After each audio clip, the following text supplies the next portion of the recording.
When Manhattan billionaire Marcus Wellington invited the black waitress as entertainment for his executive dinner, he never expected her to show up wearing a $50,000 vintage watch that would destroy his life forever.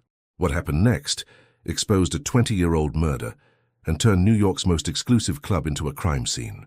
The executive dining room of the Wellington Club in Manhattan erupted with cruel laughter when Maya Thompson walked through the mahogany doors wearing an evening dress that cost more than most people's cars.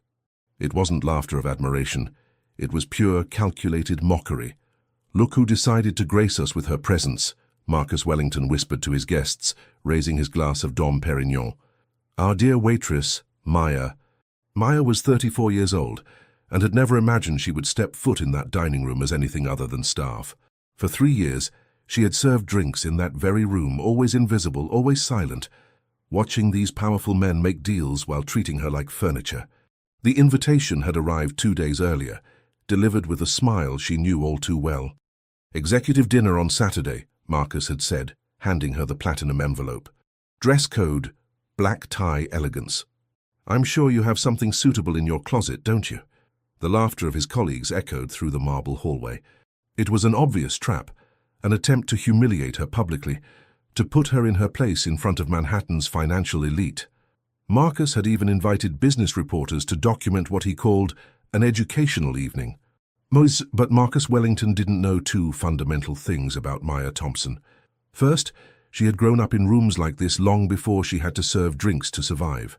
Second, some secrets don't just hurt, they destroy completely. The crystal chandelier cast dancing shadows across the Wellington Club's executive dining room as 15 of Manhattan's most powerful financiers watched Maya Thompson with predatory amusement. She stood in the center of the Persian rug, her black evening dress catching the light like armor, her chin raised with a dignity that seemed to unnerve some of the men who had expected cowering submission. "Ladies and gentlemen," Marcus Wellington announced, his voice dripping with false magnanimity as he gestured toward Maya with his champagne flute, "I present our entertainment for this evening, Miss Maya Thompson, our dedicated waitress for the past 3 years." The laughter that followed was sharp and cruel, echoing off the mahogany-paneled walls like the sound of breaking glass. Cell phone cameras emerged from designer purses and jacket pockets as the wives of hedge fund managers and tech moguls began snapping photos, already composing captions for their social media accounts about the charity case gracing their exclusive gathering. "Marcus," whispered his wife Eleanor, a brittle blonde woman whose Botox prevented her from showing genuine emotion, "don't you think you're being a bit too cruel? The poor thing looks terrified." But Maya didn't look terrified. She looked prepared. There was something in her posture, in the way she held her head, that didn't match the cowering servant these people expected to see. Her fingers absently touched the vintage watch at her wrist, a piece so exquisite that several of the women in the room found themselves squinting to identify the maker. "Entertainment?" Maya repeated, her voice cutting through the laughter like silk over steel. The room didn't exactly fall silent, but the quality of the noise changed, becoming more attentive, more focused. "Marcus, you always were terrible at planning your own parties." The comment hung in the air for a moment, too confident, too familiar for a servant addressing her betters. Marcus felt his smile falter slightly, though he recovered quickly, his ego too large to allow for the possibility that he might be anything other than completely in control of the situation. "Well," he said, his voice carrying a warning edge that his guests recognized from boardroom hostile takeovers, "I hope you'll enjoy the evening, Maya. I'm sure it will be educational." "Oh, I'm sure it will be educational for all of us," Maya replied, her gaze slowly sweeping across the group of guests as if cataloging each face for future reference. The way she said it with such calm certainty sent an almost imperceptible shiver through the room. What Marcus Wellington didn't know, what none of these privileged people could have guessed, was that Maya Thompson had spent 3 years in this very room, not just serving drinks, but listening, watching, learning every dirty secret, every whispered confession, every piece of evidence that would eventually weave together into the most devastating takedown Manhattan's financial district had ever witnessed. She had waited 20 years for this moment. 20 years since her father's murder had been covered up as a drug overdose. 20 years since Marcus had stolen everything that rightfully belonged to her. Tonight the debt would finally be collected, with interest. As Maya stood surrounded by the laughter and mockery of people who considered themselves untouchable, she felt the weight of her father's vintage Patek Philippe watch against her wrist. The same watch Marcus had believed was buried with James Wellington 2 decades ago. The same watch that would serve as the first piece of evidence in the complete destruction of everything Marcus had built on blood and lies. The evening had only just begun, and already Marcus Wellington was a dead man walking. He just didn't know it yet. Patricia Ashford, wife of a prominent investment banker, approached Maya with the kind of smile predators wear before they strike. Her Hermes dress rustled as she moved, flanked by 2 other society wives who looked like they'd stepped out of a magazine spread titled, "How to Spend Your Husband's Ill-Gotten Gains." "Maya, dear," Patricia cooed, her voice honeyed with false sweetness, "you simply must tell us about that gorgeous dress. Where on earth did you find something so sophisticated? I mean, on a waitress's salary, it must have been quite the investment." The other women tittered behind their champagne glasses, their eyes sharp with malicious curiosity. They expected embarrassment, perhaps a stammered explanation about layaway plans or thrift store luck. They expected Maya to shrink under their scrutiny. Instead, Maya smiled, not the nervous, apologetic smile of someone caught above their station, but something far more unsettling. "This dress has a very special history," she said, her fingers smoothing the silk fabric with obvious familiarity. "It belonged to my mother." "How sweet," said Victoria Hammond, whose husband owned 3 media companies. "A family heirloom, and I suppose your mother was also in service." The pause before "in service" was deliberate, loaded with the kind of classist venom these women specialized in delivering with surgical precision. The question was designed to reinforce Maya's place in the social hierarchy, to remind her that she was temporary entertainment in their permanent world of privilege. "Actually," Maya replied, her voice carrying a strange note of amusement that made several of the women lean forward unconsciously, "my mother wore this dress the last time she attended an event like this. That was 20 years ago, when she still went by her maiden name, Maya Thompson Wellington. The effect was immediate and devastating." Patricia's champagne glass stopped halfway to her lips. Victoria's eyes widened. The woman next to her, Caroline something or other, wife of a pharmaceutical CEO, actually took a step backward, as if Maya had just announced she was carrying a contagious disease. The silence spread outward from their small group, like ripples on water. Conversations began dying as people noticed the sudden tension, the way the society wives had gone rigid with shock.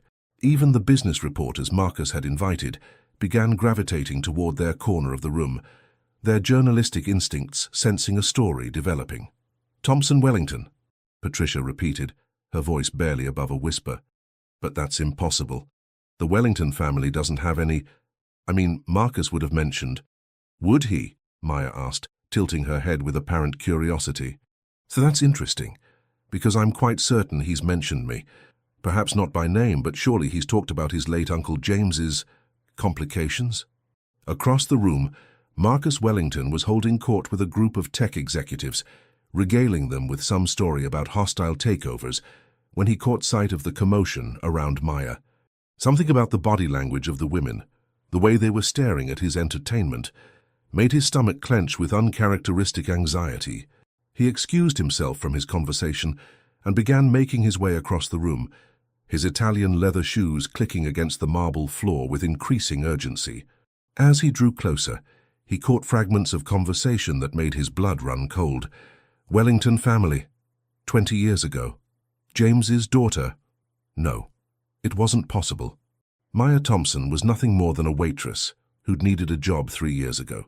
She had no connection to his family, no claim to anything, no right to even speak his uncle's name. The very suggestion was absurd, dangerous, and absolutely had to be stopped before these gossip-hungry vultures got their teeth into it. But as Marcus approached, Maya turned to look at him, and for the first time in 3 years of employing her, he really looked at her face. And somewhere in the structure of her cheekbones, the shape of her eyes, he saw something that made his carefully constructed world begin to crumble. "Maya," Marcus said, his voice carrying the tone he typically reserved for hostile negotiations, "I think you might be confusing our guests with some rather elaborate stories." But Maya didn't flinch. If anything, she seemed to stand taller, as if his approach had triggered some internal mechanism that transformed her from servant to equal in a matter of seconds. The change was so dramatic that several guests noticed it, their conversations trailing off as they sensed a shift in the room's dynamic.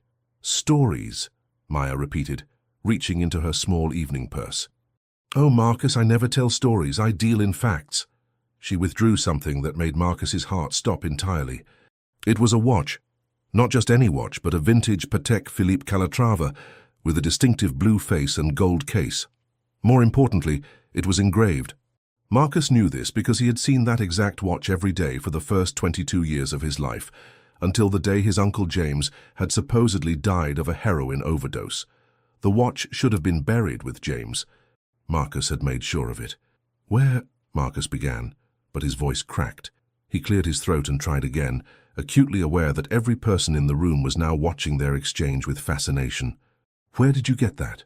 "This watch," Maya said, holding it up so the light caught the engraving clearly, "was given to my mother by James Wellington, my father."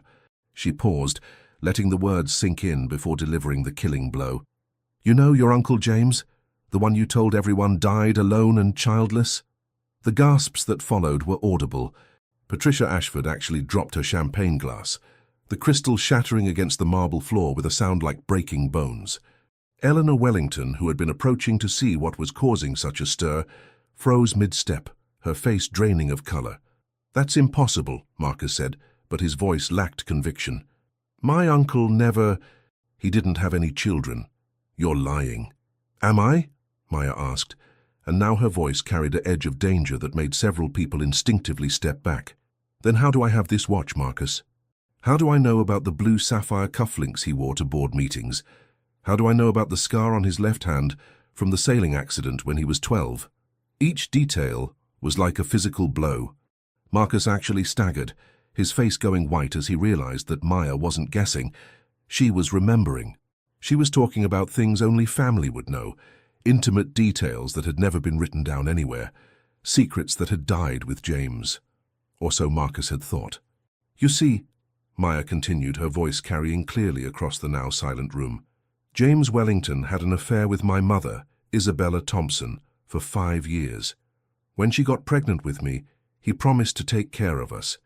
And he did, until someone decided it would be more convenient if the Wellington family fortune wasn't divided among inconvenient heirs. The accusation hung in the air like a poisonous cloud. Marcus felt every eye in the room boring into him, felt the weight of suspicion and speculation pressing down on his chest like a physical thing. This was impossible. Maya Thompson was a waitress, a nobody, someone he had hired precisely because she had no connections, no power, no ability to threaten him. "Prove it," he said desperately, grasping for any semblance of control. "Anyone can steal a watch and make up stories. Prove you're related to the Wellington family." Maya smiled then, and it was the most terrifying expression Marcus had ever seen. Not because it was angry or vengeful, but because it was patient. The smile of someone who had waited a very long time for this exact moment and who had prepared for every possible contingation. "Oh, Marcus," she said softly, "you really think I came here without proof?" Maya gestured toward the entrance of the dining room, where the evening's waitstaff typically entered and exited invisibly. "You can come in now," she called, her voice carrying with the authority of someone accustomed to being obeyed. The heavy mahogany doors opened, and 3 people entered who would change the trajectory of everyone's life in that room. The first was a woman in her 50s, with graying hair and wire-rimmed glasses, carrying a leather briefcase and walking with the purposeful stride of someone who dealt in facts and evidence. The second was a distinguished black man in an expensive suit, his bearing suggesting legal training and courtroom experience. The third made Marcus Wellington's knees nearly buckle. Dr. Michael Torres had been the Wellington family physician for over 30 years. He had delivered Marcus, had treated his childhood illnesses, had been present at some of the most intimate moments of their family's medical history. He was also the man who had signed James Wellington's death certificate 20 years ago. "Dr. Torres," Eleanor gasped, recognizing him immediately. "What are you doing here?" The elderly physician looked around the room at the assembled guests, then at Marcus and finally at Maya. His hands were shaking slightly, but his voice was steady when he spoke. "I'm here to tell the truth," he said. Her truth I should have told 20 years ago. Marcus felt the room spinning around him. This was wrong, all wrong. Dr. Torres was supposed to be retired, living quietly in Florida, taking his secrets to his grave. He was not supposed to be here in this room, looking at Maya Thompson with something that looked disturbingly like recognition. "Ladies and gentlemen," Maya said, addressing the room as if she were the hostess rather than the hired help, "I'd like you to meet Dr. Patricia Reeves, forensic specialist from Mount Sinai Hospital." She indicated the woman with the briefcase. "Robert Hayes, partner at Hayes, Morrison and Associates, specializing in inheritance law." The black man in the suit nodded slightly. "And Dr. Torres, whom many of you already know." The guests exchanged nervous glances. This had gone far beyond entertainment or even gossip. The presence of a forensic specialist and an inheritance lawyer suggested something legal, something that could have consequences far beyond social embarrassment. "Dr. Torres," Maya said gently, "would you like to share what you told me last month?" The old man took a deep breath, and when he spoke, his words fell into the silence like stones into a still pond. 20 years ago, I was forced to sign a falsified death certificate. James Wellington did not die of a heroin overdose. He was murdered. The silence that followed was so complete that the sounds of traffic from the street below seemed to penetrate the room's soundproofing. Patricia Ashford made a choking sound. Two of the tech executives moved toward the exit, clearly wanting no part of whatever was unfolding. Eleanor Wellington swayed on her feet as if she might faint. "That's impossible," Marcus said, but his voice was barely a whisper. "My uncle, the autopsy showed—" "The autopsy I was forced to falsify, Dr. Torres continued relentlessly, showed heroin levels that were inconsistent with chronic use. James Wellington was not a drug addict. The injection site was wrong, the blood chemistry was wrong, everything about his death was wrong. But I was threatened, coerced into silence." Maya watched Marcus's face cycle through disbelief, fear, and finally a desperate kind of rage. "You're all lying," he said, his voice rising. "This is some kind of elaborate con game, some attempt to—" "If you're shocked by these revelations, you won't want to miss what comes next," Maya interrupted, looking directly into one of the reporter's cameras that had been documenting the evening. "Make sure to like and subscribe, because what Dr. Torres is about to reveal will show you that some family secrets are worth killing for." The call to action hung in the air as Maya turned back to Marcus, her expression serene despite the chaos erupting around them. "But Marcus, you really thought I came here without absolute proof, didn't you?" "Doctor." Patricia Reeves stepped forward, her briefcase clicking open with the precision of someone who had testified in countless courtrooms. She withdrew a manila folder thick with documents and photographs, each page marked with official seals and laboratory stamps. "Mr. Wellington," she said, addressing Marcus directly, "last month I was contacted by Ms. Thompson to conduct an independent analysis of evidence related to James Wellington's death. What I found was disturbing." Marcus's face had taken on a grayish pallor, sweat beading along his hairline despite the room's carefully controlled climate. He looked like a man watching his own execution, knowing it was inevitable but desperately hoping for a last-minute reprieve. Blood samples preserved from the original autopsy showed heroin concentrations that were medically impossible for someone with no history of drug use. "Dr." Reeves continued, her clinical tone somehow making her words more damning than any dramatic accusation could have been. "The injection site showed characteristics consistent with forced administration rather than self-injection." Eleanor Wellington grabbed her husband's arm, her manicured nails digging into his expensive suit jacket. "Marcus, what is she talking about? What blood samples? Uncle James died of an overdose. Everyone knows that." But Marcus couldn't respond. He was staring at Maya with the horror of a man finally understanding the scope of the trap he had walked into. She hadn't just stumbled onto some old family secret. She had orchestrated this entire evening with the precision of a surgical strike. Robert Hayes, the inheritance lawyer, chose that moment to open his own briefcase. "I have here," he said, producing a document that looked official enough to topple governments, the original will of James Wellington, dated 6 months before his death, a will that was never filed with the probate court. The gasps from the assembled guests were like a Greek chorus of the damned. Everyone in that room understood what a missing will meant in a family with this kind of money. It meant fraud. It meant theft on a massive scale. It meant that someone had committed crimes that could put them in federal prison for the rest of their life. That will, Hayes continued, leave 60% of James Wellington's estate, including controlling interest in Wellington Enterprises, to his daughter, Maya Thompson Wellington. The numbers hit the room like a physical force. Wellington Enterprises was worth over $800 million. 60% of that fortune would make Maya Thompson one of the wealthiest women in New York. It would also mean that Marcus Wellington had been living on stolen money for 20 years. "This is forgery," Marcus said, his voice cracking like a teenager's. "Fraud. My uncle never had a daughter. He never even mentioned this woman's mother." "Actually," Maya said, reaching into her purse once more, "he mentioned her quite frequently. Every week, in fact, in the letters he wrote to her from 1999 to 2004. She produced a bundle of letters tied with a blue ribbon, the paper aged but well preserved. Even from across the room, several guests could see James Wellington's distinctive handwriting, the same elegant script they remembered from Christmas cards and business correspondence. "Love letters," Maya said simply. 47 of them, each one signed "Forever yours, James." Each one mentioning his daughter Maya by name, each one promising that he would make sure we were taken care of, no matter what happened to him. The letters changed everything. They provided contemporary documentation of the relationship, proof that James Wellington had acknowledged his daughter during his lifetime. Combined with the original will and the forensic evidence, they formed a chain of proof that no reasonable person could dispute. Marcus looked around the room desperately, searching for an ally. Someone who might believe his denials over the mountain of evidence Maya had assembled. But every face he saw reflected the same expression, the dawning realization that they were witnessing the exposure of a murderer. "You want to know how I got all this evidence?" Maya asked, her voice carrying clearly across the silent room. "I didn't steal it, I didn't forge it. I inherited it from the private investigator my mother hired before she died, the one who spent 15 years gathering proof that her daughter's father had been murdered by his own nephew. Doctor." Torres stepped forward, his age-spotted hands trembling as he reached into his jacket pocket.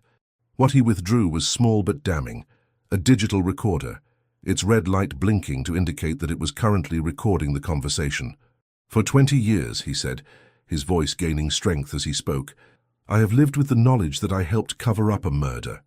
Marcus Wellington came to me the night after his uncle died, threatening to destroy my medical practice, my reputation, and my family's financial security if I didn't sign the death certificate he had prepared." The old doctor's words fell into the room like acid, burning through the last remnants of Marcus's credibility. Eleanor had released her husband's arm and was backing away from him, as if he had become physically toxic. "Marcus showed up at my home at 2 in the morning, Dr. Torres continued, his voice gaining conviction with each word. "He told me that James had accidentally overdosed, that there had been a family dispute about money, and that it would be better for everyone if the death appeared to be the result of drug addiction rather than other causes." "Other causes?" Robert Hayes prompted, his legal training evident in the way he guided the testimony. James Wellington had discovered financial irregularities in his company's books. Large sums of money had been systematically diverted to offshore accounts controlled by Marcus. James was planning to report these thefts to federal authorities and was in the process of removing Marcus from all positions of authority within Wellington Enterprises. The implications crashed over the room like a tsunami. Marcus hadn't just murdered his uncle. He had done it to cover up years of embezzlement. The crime had been premeditated, calculated, and executed with the kind of cold precision that suggested a complete absence of conscience. "He said, Doctor," Torres continued, his voice now barely controlled, "that if I didn't cooperate, if I insisted on reporting the true cause of death, he would make sure that certain pharmaceutical companies discovered that I had been prescribing inappropriate medications to my patients. He showed me forged prescription records that would have made it appear that I was running a pill mill." Dr. Reeves stepped forward with another folder. "I've analyzed those forged records. The handwriting analysis, paper dating, and ink composition all confirm that they were created specifically to blackmail Dr. Torres.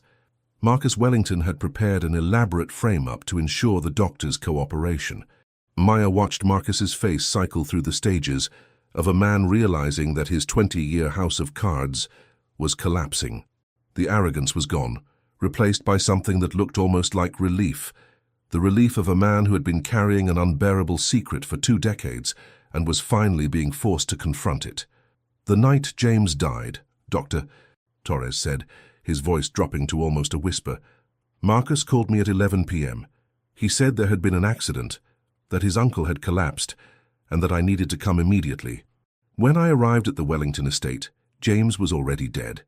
The body had been positioned to suggest that he had injected himself with heroin, but the scene was wrong. Wrong how? Maya asked, though she clearly already knew the answer. James was right-handed, but the injection site was in his right arm. A right-handed person injecting themselves would use their left arm. The needle was still in place, but at the wrong angle. The tourniquet was applied too tightly and too high. Everything about the scene looked like someone had tried to stage a suicide, but had never actually seen someone inject drugs. The silence that followed was pregnant with horror.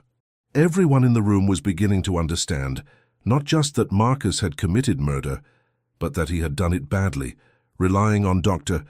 Torres's forced cooperation to cover up the obvious signs of his inexperience with the mechanics of heroin use. And the most damning evidence of all, Dr.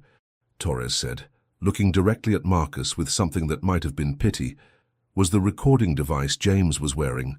He had started recording his conversations with family members because he suspected Marcus of theft.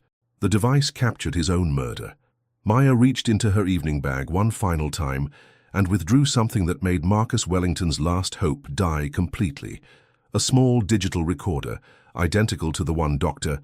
Torres was holding, but this one bearing the Wellington family crest etched into its silver surface. "My father was many things," Maya said, her voice carrying across the silent room with crystalline clarity, "but he wasn't naive. When he realized that someone in his family was stealing from him, he began documenting everything. Phone calls, meetings, casual conversations, everything went onto these recordings."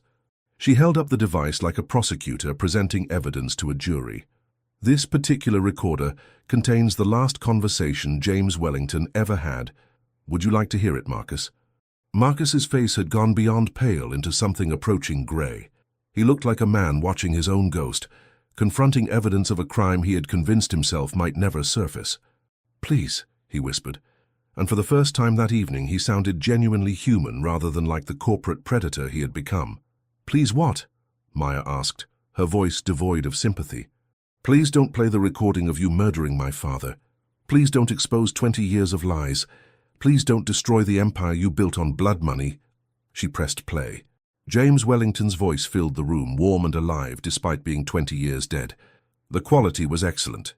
He had clearly invested in professional equipment. "Marcus, I want you to understand that I know about the Cayman accounts. I know about the shell companies. I know about the $12 million you've stolen from Wellington Enterprises over the past 4 years. Marcus's voice responded, younger but unmistakably his. "Uncle James, I can explain all of that. The overseas investments were theft," James interrupted firmly. "And I want you to know that I've already contacted the FBI. They'll be here tomorrow morning with warrants for your arrest." There was a long pause, during which the assembled guests could hear movement. The sound of furniture shifting, voices becoming muffled, as if someone had grabbed the recording device. Then Marcus's voice again, but different now, cold, calculating. "You know, Uncle James, I really wish you hadn't told me that." The sound that followed was unmistakable. The sharp crack of breaking glass, followed by James Wellington's voice, confused and frightened. "Marcus, what was in that drink? I feel something's wrong." "Heroin," Marcus's recorded voice said with chilling matter-of-factness. "Quite a lot of it, actually. Enough to kill someone your age and wait in about 15 minutes. I crushed it up and mixed it into your brandy while you were pontificating about family loyalty." James's voice became slurred, desperate. "Marcus, call an ambulance, please." "I don't think so, Uncle James. You see, by tomorrow morning, you're going to be just another rich old man who couldn't handle the stress of business and turned to drugs. Dr. Torres will confirm the overdose. The FBI investigation will die with you, and I'll inherit everything as your only living relative." The recording continued for another few minutes, capturing James Wellington's final moments, his pleas for help growing weaker until they stopped entirely. Then there was silence, followed by the sound of Marcus staging the scene, muttering to himself about needle placement and making sure the drugs were properly dissolved in the victim's bloodstream. When the recording ended, the silence in the dining room was absolute. Several guests were crying. Eleanor Wellington had sunk into a chair, her face buried in her hands. Two of the business reporters were frantically taking notes, already composing the stories that would destroy Marcus Wellington's reputation forever. Maya looked at Marcus, who was now sitting on the floor with his back against the wall, looking like a man who had finally been broken by the weight of his own evil. 20 years, she said quietly. 20 years I spent listening to my father's murder every night before I went to sleep. 20 years planning this moment. 20 years waiting for you to feel what he felt, helpless, betrayed, and completely alone. The sound of sirens wailing through Manhattan's streets penetrated even the Wellington Club's soundproofed walls. Maya had called the police before entering the building, timing their arrival to coincide with the conclusion of her presentation. She had orchestrated every detail of this evening with the precision of a master conductor leading a symphony of justice. Marcus Wellington, Detective Sarah Chen announced as she entered the dining room flanked by 4 uniformed officers, "You're under arrest for the murder of James Wellington, embezzlement, fraud, and conspiracy to commit murder." The sight of police in the exclusive dining room sent shockwaves through the assembled guests. Several of them began edging toward the exits, desperate to distance themselves from what was clearly going to become the biggest scandal in Manhattan's financial district.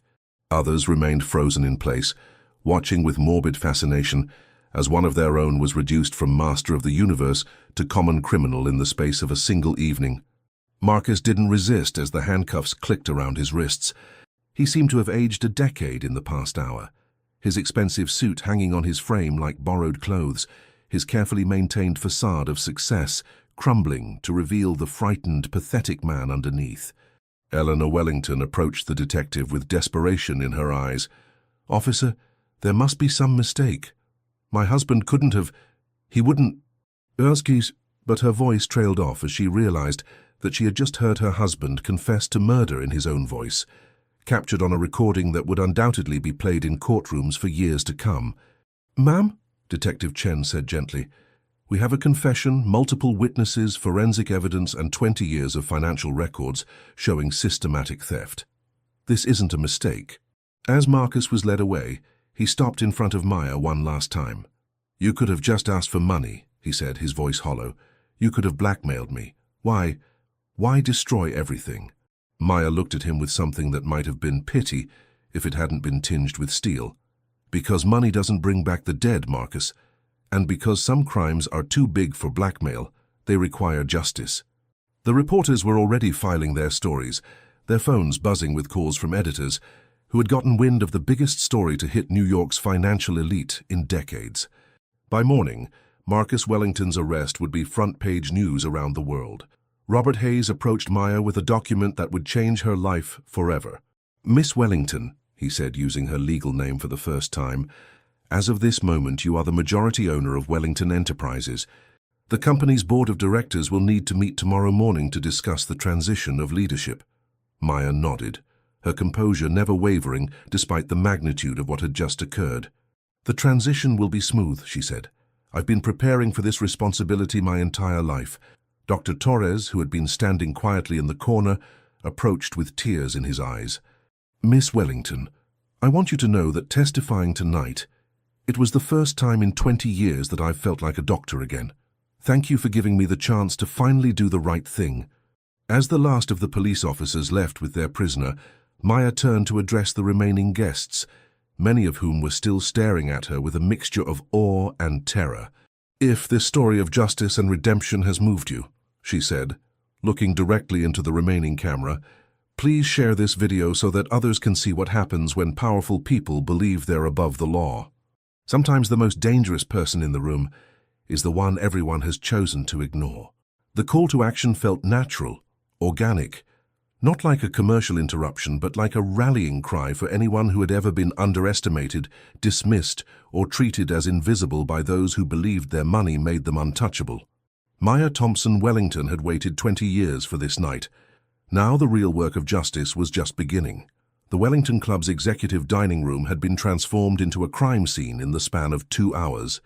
Police photographers documented every angle of the space where Manhattan's financial elite had just witnessed one of their own confess to murder on tape. The crystal chandelier that had cast elegant light over countless power deals now illuminated yellow crime scene tape and evidence markers. Maya stood at the floor-to-ceiling windows overlooking Central Park, still wearing the evening dress that had started this chain of revelations. In her hands, she held the legal documents that Robert Hayes had just presented to her, papers that made her the majority owner of Wellington Enterprises, effective immediately. $800 million in assets, controlling interest in one of Manhattan's most powerful companies, and the responsibility of 3,000 employees now rested on her shoulders. "Miss Wellington," Detective Chen said, approaching with a manila folder thick with evidence, "we'll need you to testify at the trial, but based on the recording and Dr. Torres's confession, the prosecutor expects this to be straightforward. Your cousin is looking at life in prison without the possibility of parole."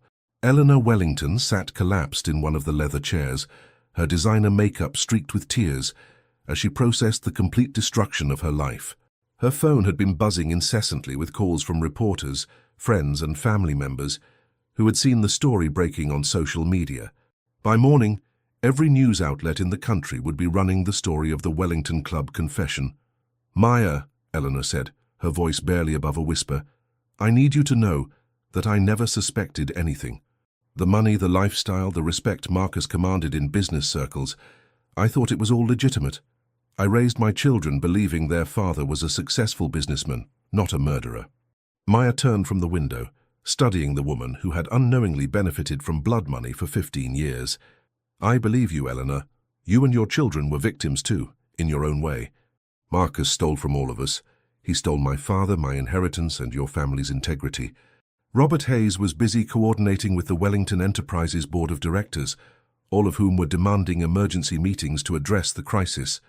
The company's stock would certainly plummet when the markets opened, but Maya had already prepared for that eventuality. She had spent 3 years studying the company's operations, identifying inefficiencies, and developing plans for reform that would actually make the business more profitable in the long term. "Miss Wellington," Hayes said, ending his latest call, "the board is requesting an emergency meeting for tomorrow morning. As majority shareholder, you'll need to assume control immediately. The company's reputation is going to take a significant hit, and there are concerns about clients withdrawing their accounts." Maya smiled with the confidence of someone who had spent 20 years preparing for this exact moment. "Mr. Hayes, I've been ready for this responsibility my entire adult life. Schedule the meeting for 8 a.m. By noon tomorrow, Wellington Enterprises will be operating under new management with a completely different approach to business ethics. Dr. Torres approached with a letter in his hands, his expression mixing relief with profound sadness. "Maya, this is my formal resignation from all medical boards and professional organizations. I plan to surrender my medical license and cooperate fully with any investigations into my role in covering up your father's murder." "Dr. Torres," Maya said gently, "you were coerced and threatened. A good attorney will ensure that your cooperation is taken into account. But more importantly, I want you to consider joining Wellington Enterprises as our Chief Medical Officer.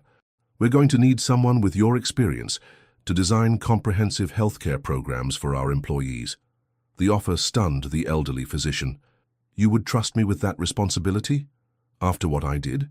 "You did the right thing when it mattered most," Maya replied. "That's the kind of character I want in my company." As the last of the police finished processing the scene, Maya realized that this was both an ending and a beginning. Marcus Wellington's reign of corruption was over, but the real work of building something better was just starting. The empire built on murder and theft was about to become something entirely different, something worthy of James Wellington's memory. 6 months after the night that changed everything, Maya Thompson Wellington stood in the corner office that had once belonged to her father's killer, reviewing financial reports that told a story of unprecedented transformation. The mahogany desk where Marcus had planned embezzlement schemes now held documents outlining employee profit-sharing programs, environmental sustainability initiatives, and community investment projects. The transformation of Wellington Enterprises had been swift and comprehensive. Maya's first act as CEO had been to commission a complete audit of the company's finances, revealing not just Marcus's embezzlement, but a culture of exploitation that had permeated every level of the organization. Underpaid workers, environmental violations, tax avoidance schemes, and vendor fraud had been the norm under Marcus's leadership. "Miss Wellington," said Amanda Rodriguez, Maya's executive assistant and former Wellington Club waitress, who had been promoted based on her business degree and 3 years of observing corporate operations. "The quarterly reports show employee satisfaction up 78%, productivity up 43%, and our stock price has not only recovered, but reached an all-time high." Maya smiled as she reviewed the numbers. It turned out that treating employees like human beings, paying living wages, and operating with complete transparency wasn't just morally superior, it was more profitable than the corrupt practices Marcus had employed. The company's transformation had attracted top talent from competitors, improved client relationships, and generated unprecedented loyalty from workers who finally felt valued.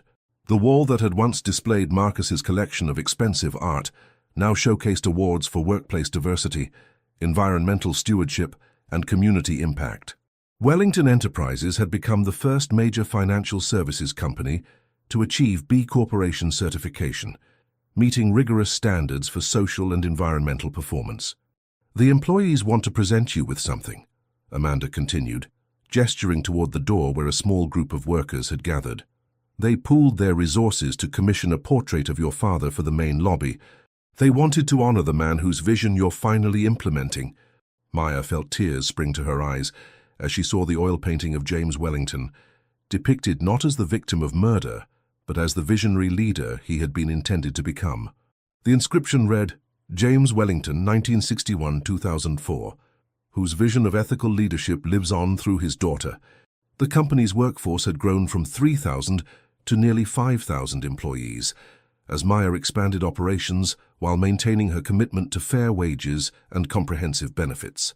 The employee retention rate had increased to 94%, virtually eliminating the costly turnover that plagued most corporations. Workers who had been planning to quit under Marcus's leadership were now bringing their spouses and children to company events, proud to be associated with Wellington Enterprises. Maya had implemented revolutionary policies that other companies were beginning to study and emulate. Every employee, from janitors to vice presidents, received stock options that gave them a direct stake in the company's success. The corporate cafeteria, once outsourced to a contractor that paid minimum wage, now employed full-time staff with benefits and opportunities for advancement. The company's health insurance program was so comprehensive that several employees had written letters thanking Maya for saving their lives through early detection and treatment of serious illnesses. "There's something else," Amanda said, handing Maya a thick folder of letters. "These arrive every day from people whose lives have been changed by the new Wellington Foundation programs." Maya opened the first letter, from Maria Santos, a single mother who had received a microloan to start a catering business that now employed 12 people. The second was from Dr. Jennifer Kim, a recent medical school graduate whose education had been funded by a Wellington Foundation scholarship. The third was from Sarah Mitchell, who had escaped an abusive marriage with help from the Foundation's domestic violence support program and was now working as a paralegal at a firm that specialized in helping abuse victims. Each letter represented a life transformed, a family lifted out of poverty, a dream made possible by the ethical use of wealth that had been stolen through murder. Maya had taken blood money and transformed it into something that honored her father's memory while creating opportunities for people who had been forgotten by traditional philanthropy. The revenge was complete, but it had taken the form of construction rather than destruction. The invitation to address the World Economic Forum in Davos arrived on a snowy Tuesday morning in January, along with similar requests from Harvard Business School, the United Nations Global Compact, and the Council on Foreign Relations. Maya's transformation of Wellington Enterprises had become a global case study in stakeholder capitalism, proving that companies could be both profitable and socially responsible.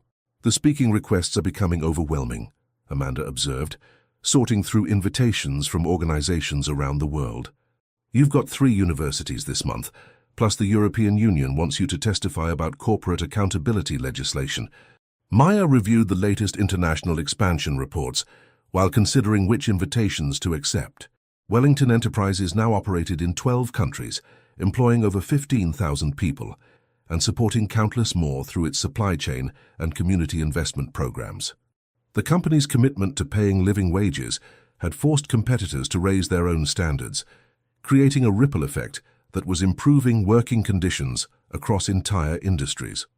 Accept the Davos invitation, Maya decided, but limit international speaking to once per quarter.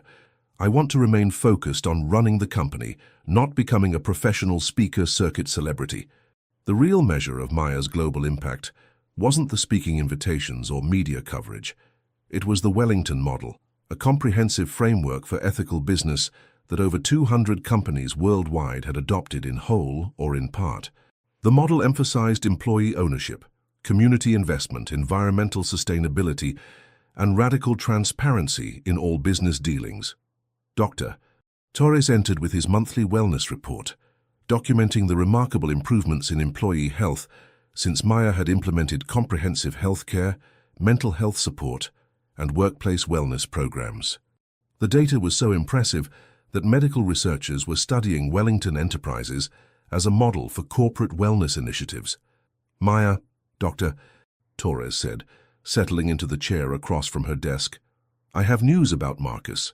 He's been following the company's transformation through newspaper coverage, and he asked his lawyer to pass along a message. Maya looked up from her reports, curious despite herself about what her father's killer might have to say about the empire she had built from the ashes of his corruption. He said to tell you that watching Wellington Enterprises become what it is now has been the first time in 20 years that he's felt something other than guilt and self-hatred.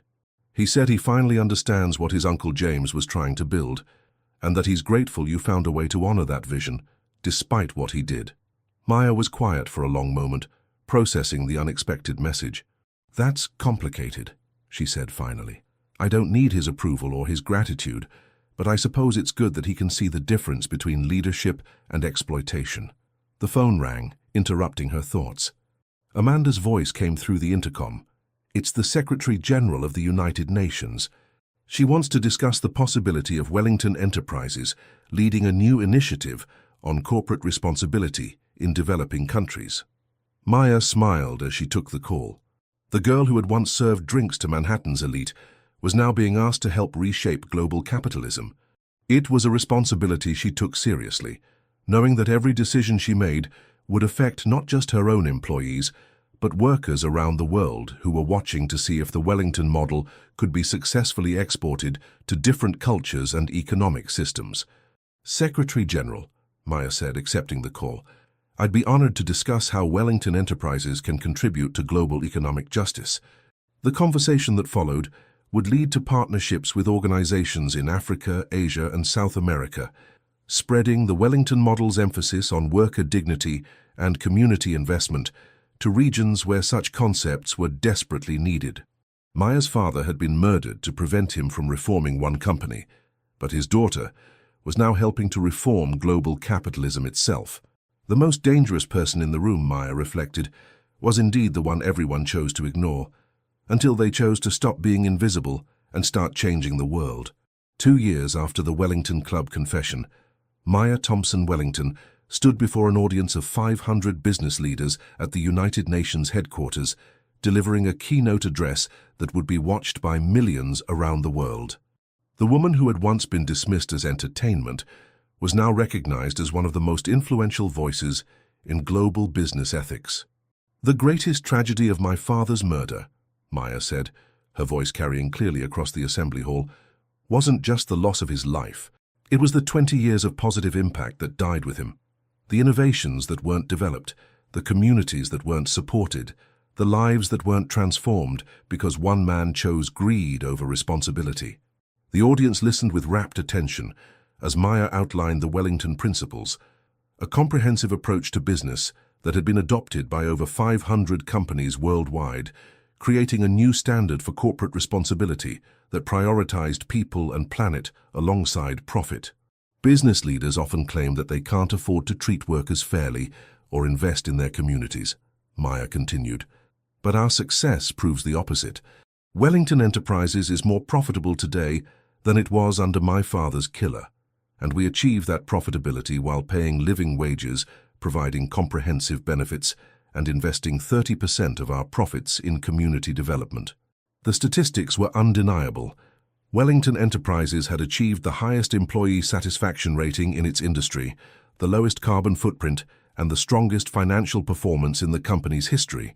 The Wellington Foundation had built affordable housing for over 10,000 families, provided education funding for 15,000 students, and helped over 5,000 women escape domestic violence through its comprehensive support programs. Maya's personal story had inspired countless others who felt trapped by circumstances beyond their control. She received thousands of letters each month from people who had found the courage to expose corruption, demand better treatment, or create positive change in their own communities after hearing about her journey from invisibility to influence. "If this story has taught you anything," Maya said, building toward her conclusion, "let it be this. The most dangerous person in any room is not the one with the most money or the highest title. It's the one with the clearest conscience and the strongest commitment to justice.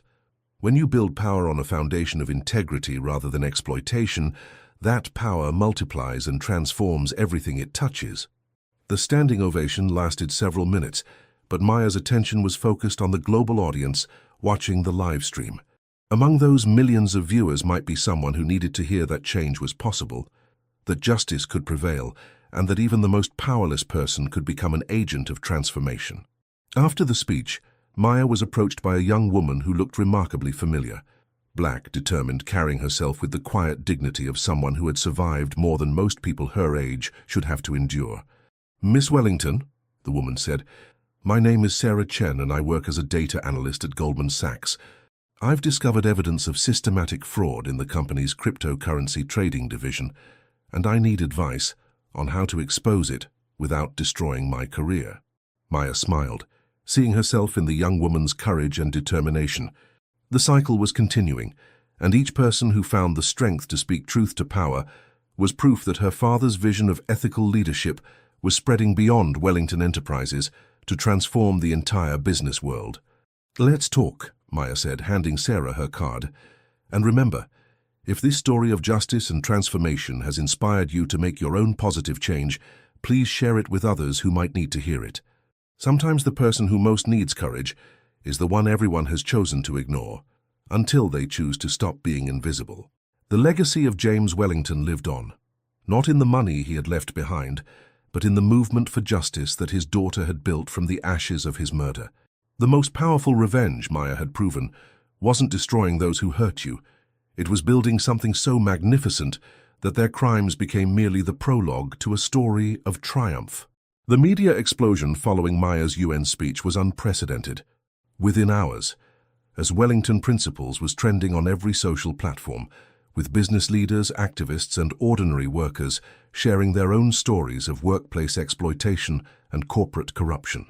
The movement that had begun with one woman's quest for justice was becoming a global demand for systemic change. Maya returned to her Manhattan office to find it flooded with calls from journalists, documentary filmmakers, and book publishers, all wanting to tell her story. But she was more interested in the other type of calls flooding in, from CEOs asking how they could implement the Wellington model in their own companies. "Miss Wellington," Amanda announced, barely containing her excitement. "We've had calls from the CEOs of Microsoft, Patagonia, and Ben & Jerry's. They all want to schedule meetings about adopting our business practices.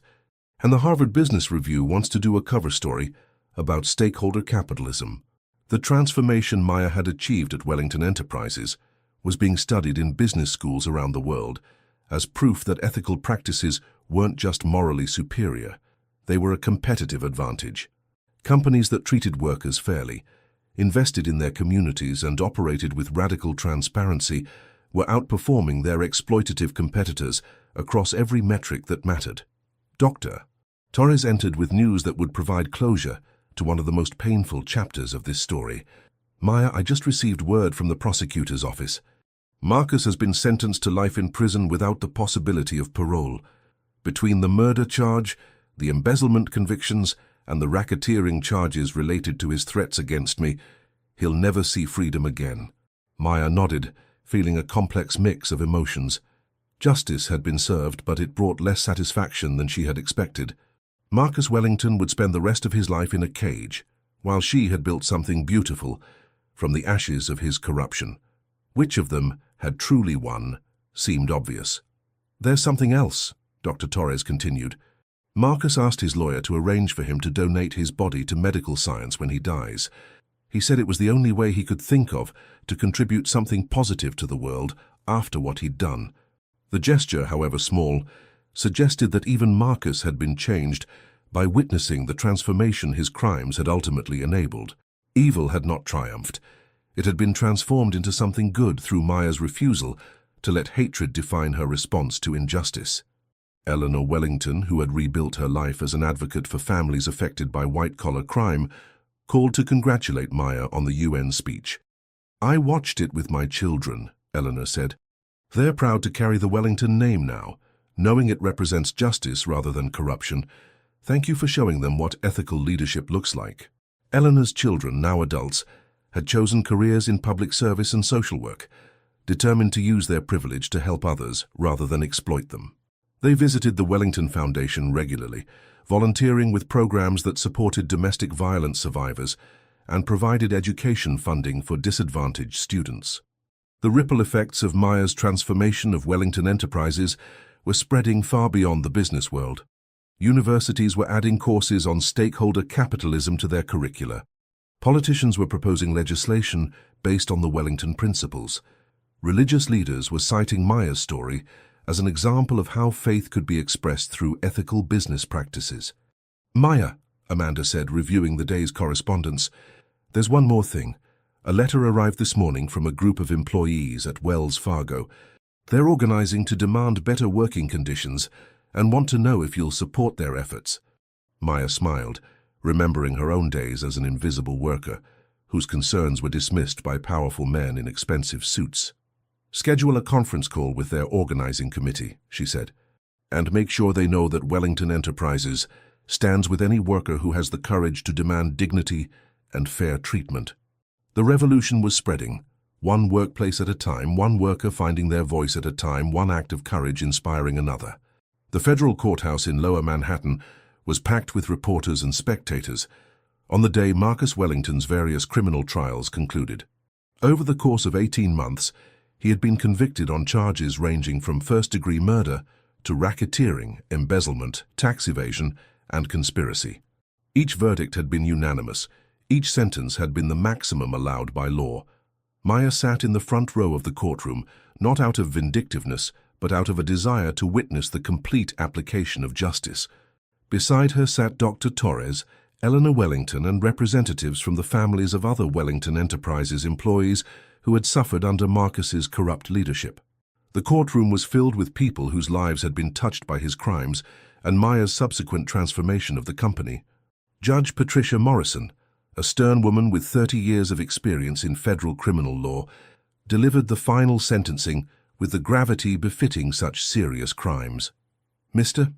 Wellington," she said, looking down at the man who had once commanded respect and fear in Manhattan's financial district, "your crimes represent a betrayal of trust so profound that it shakes the foundations of our economic system." Marcus, now gray-haired and gaunt from his time in prison, listened to the judge's words with what appeared to be genuine remorse.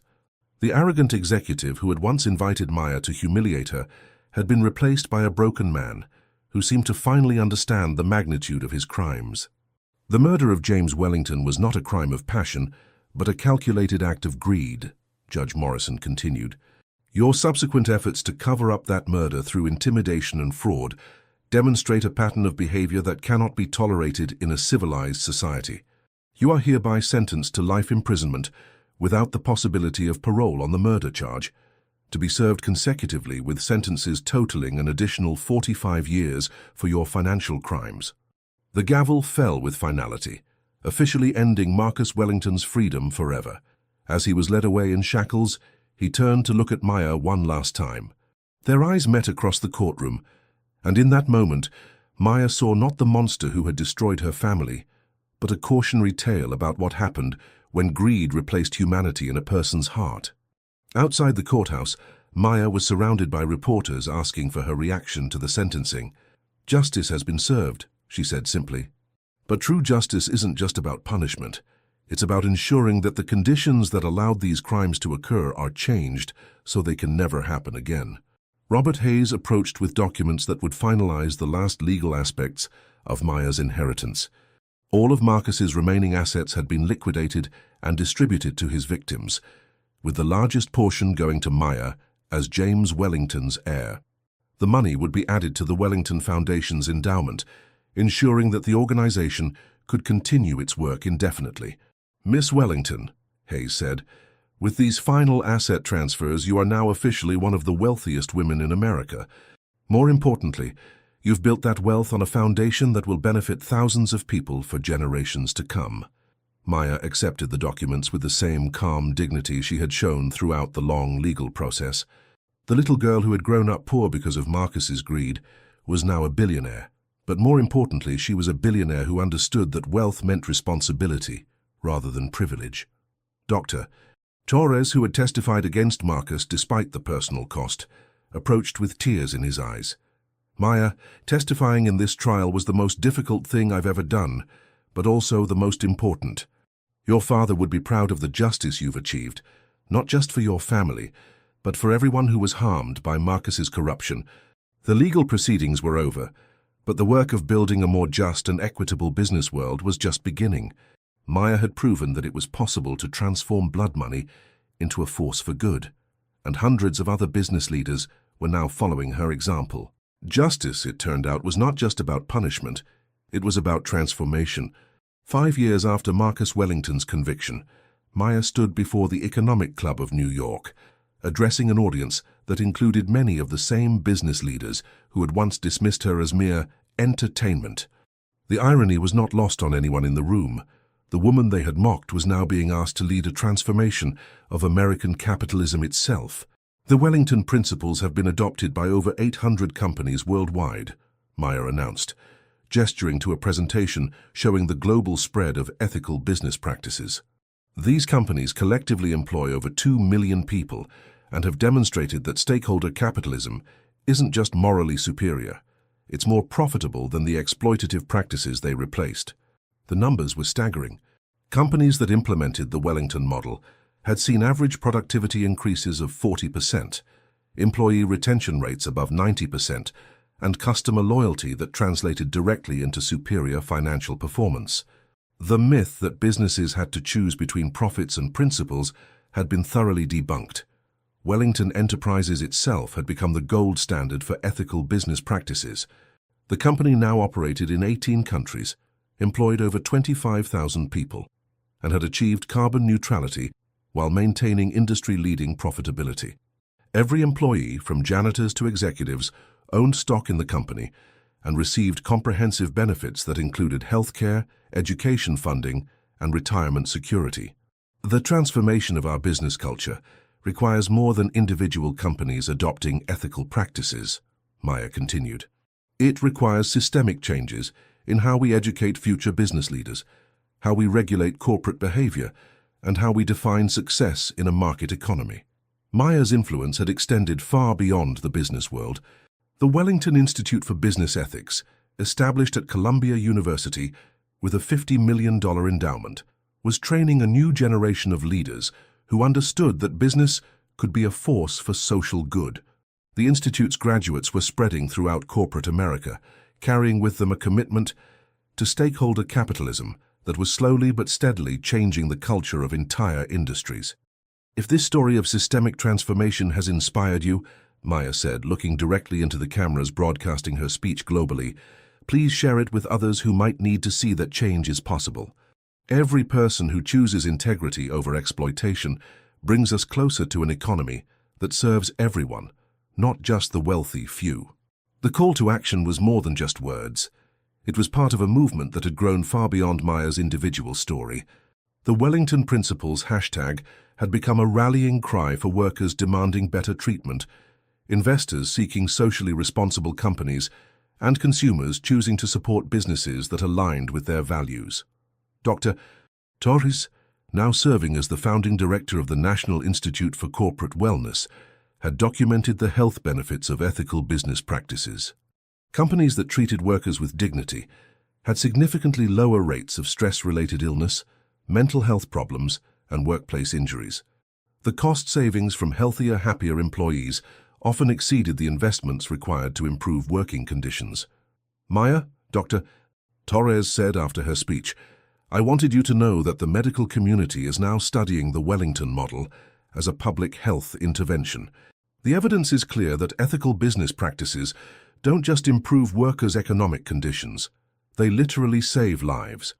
The transformation Maya had achieved at Wellington Enterprises was being replicated across multiple industries. Tech companies were abandoning exploitative gig economy models in favor of full employment with benefits. Retail chains were raising wages and improving working conditions. Financial services firms were prioritizing customer service over profit extraction.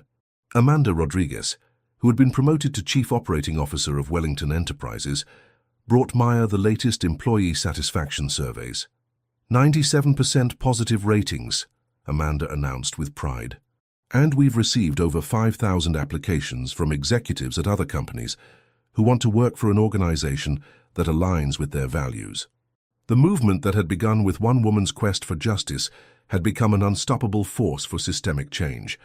The most dangerous person in the room, as Maya had learned, was indeed the one everyone chose to ignore, until they chose to stop being invisible and start transforming the world. 10 years after the Wellington Club confession, Maya Thompson Wellington stood in her father's study, now part of the James Wellington Memorial Library at the institute that bore his name.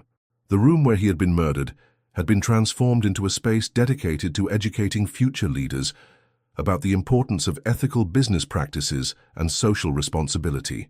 The walls were lined with books on business ethics, social justice, and sustainable development, subjects that James Wellington had been passionate about but never had the chance to fully explore.